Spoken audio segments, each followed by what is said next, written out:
Thank you so much, Madam Chair, and good afternoon to each of you. Thank you so much for being here. The issue of today's hearing is not simply a domestic problem, it's a global one.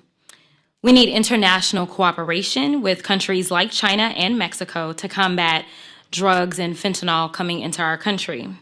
Unfortunately, testimony provided at the House Financial Services Subcommittee hearing late last month showed that China's willingness to cooperate on drug enforcement efforts sharply declined following a period of short-lived collaboration with the last administration, bringing bilateral relations to a standstill.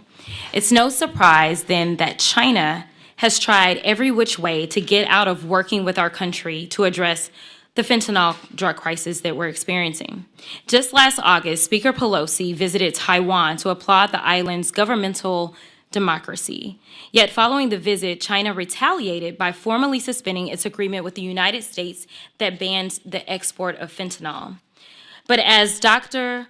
Gupta, director of the Office of National Drug Control Policy, explained, China used this visit to, quote, as a pretext to step back from its cooperation in an effort to counter crime and narcotics, end quote. Miss M, because I'm not going to slaughter your name today. No, I do not want to do that to you. And yes, so I'm not going to do that to you. How has China leveraged its geopolitical interests, including its interest in Taiwan, to no longer work in good faith to combat cross-border drug trafficking? I can't speak specifically to Taiwan, but I think it gives them a reason to say that they will pull back. They know that the U.S. does care about this issue of fentanyl trafficking, of illicit financial flows, as evidenced by this hearing and other hearings that have been held.